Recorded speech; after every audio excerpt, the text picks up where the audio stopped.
Corona काल के बाद एक तरफ जहां शिवरात्रि की धूम है, वहीं दूसरी तरफ शिव बारात नहीं निकलने का मलाल भी। देवघर को जिस प्रकार परंपराओं की नगरी कहा जाता है, तो रीति रिवाज भी अन्य मंदिरों से भिन्न करता है। वहीं देवघर के बाबा मंदिर में एक अनूठी परंपरा निभाई जाती है। शिवरात्रि के दिन बाबा भोले पर मोर मुकुट चढ़ाया जाता है, जिसे आम बोलचाल की भाषा में सेहरा को कहा जाता है। बाबा भोले पर मोर मुकुट चढ़ाने का बहुत ही प्राचीन परंपरा रही है। कन्याओं की शादी की मनौतियाँ पूरी करने के लिए बाबा भोले पर मोर मुकुट चढ़ाया जाता है।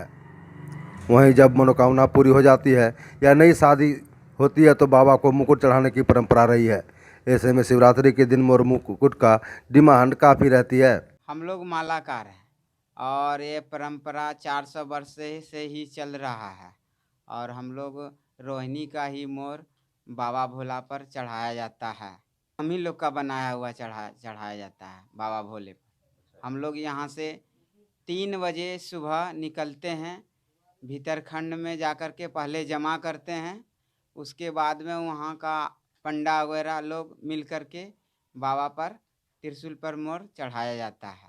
मोर से ही बाबा का शादी होता है। हम लोग मोर केला का पत्ता, जैसे लरेठा, सनाठी, छीट कागज, तब्बक और कागज से ही बनाया जाता है मोर। मोर मुकुट का परंपरा रोहिणी से कब से है ये तो मैं भी नहीं कह सकता हूँ, लेकिन बहुत दिनों से मैं जब तक देख रहा हूँ घाटवाल साहब रोहिणी के जो हैं, अभी जो वर्तमान में संजीव देव घाटवाल और चिरंजीव देव घाटवाल हैं, उनके यहाँ से गढ़ी ठाकुरबाड़ी, जो कि शक संवत 1818 में जिस मंदिर का उद्घाटन हुआ, वहीं से आज तक बाबा बैद्यनाथ के मंदिर में पहला मोर जाता है। बगल में ही है, राधे माली कह के नाम है, तो उनके वंशज में ही अभी वो लोग बना रहे हैं मोर मुकुट, और यहाँ बाबा बैद्यनाथ को अर्पित किया जाता है। इसी से बाबा का वहाँ पे हाँ,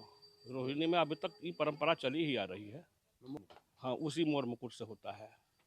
यहाँ से सिर्फ मोर मुकुट ही नहीं, बाबा के विवाह का विधान के जितने सामान होते हैं ये सब भी यहाँ पर देते हैं। वहाँ बाजबते वहाँ पर रसीद कटाया जाता है।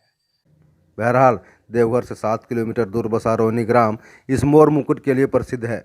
वहीं जानकार बताते हैं कि रोहिणी घटवाल के द्वारा बाबा भोले पर मुकुट चढ़ाया जाता है, जिसे यहाँ के मालाकार परिवार सदियों से बनाते आ रहे हैं, जो पूरी शुद्धता के साथ पूरा परिवार मिलकर बनाते हैं। और रोहिणी गांव देवघर का सबसे पुराना गांव माना जाता है, और यह परंपरा मालाकार परिवार द्वारा आज भी वंशजों द्वारा निभाया जा रहा है। बाबा भोले पर चढ़ने वाला सेहरा बांस, रंगीन कागज, सोनाठी, तबक के कई दिनों की मेहनत से तैयार किया जाता है। और सबसे बड़ा मुकुट बाबा भोले के लिए होता है, और छोटे छोटे मुखौटे आम लोगों के लिए होता है, जिसे खरीद कर भक्त भोले पर चढ़ाते हैं। और बाबा भोले पर मोर मुकुट की यह प्राचीन परंपरा रोहिणी ग्राम में आज भी बरकरार है।